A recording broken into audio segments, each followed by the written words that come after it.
नाज़रीन, वफाकी काबीना इजलास की अंदरूनी कहानी सामने आ गई है। ज़राए के मुताबिक काबीना इजलास में वज़ीर आज़म इमरान खान खालिद मकबूल सिद्दीकी का पूछते रहे। काबीना इजलास में सुप्रीम कोर्ट में रेलवे केस का भी तज़किरा हुआ। इसी हवाले से मज़ीद तफसीलात जानते हैं अपने नुमाइंदा फ़हीम अख्तर से। फ़हीम अख्तर, बताइएगा कि आज के काबीना इजलास में कौन कौन से अहम उमूर ज़ेर बहस आए। देखिए, जो काबीना इजलास में उसमें रूटीन का जो एजेंडा है उसकी तो मंजूरी दी गई, लेकिन वज़ीर आज़म इमरान खान ने जो MKM पाकिस्तान के कन्वीनर हैं खालिद मकबूल सिद्दीकी और वफाकी वज़ीर IT हैं उनका पूछा है उन्होंने। और वज़ीर आज़म का कहना था कि खालिद मकबूल सिद्दीकी कहाँ हैं, अभी तक क्यों नहीं आए।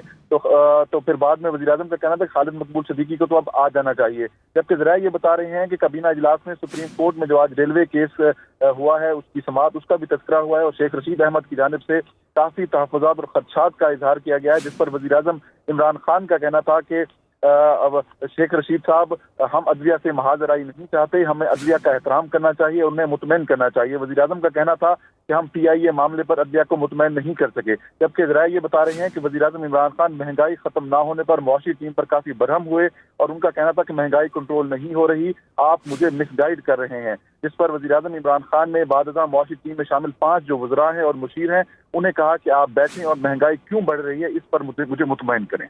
जी, वज़ीर आज़म महंगाई में कमी पर काफ़ी बरहम हुए। फ़हीम अख्तर, आप इस हवाले से अपडेट कर रहे थे, आपका बहुत शुक्रिया।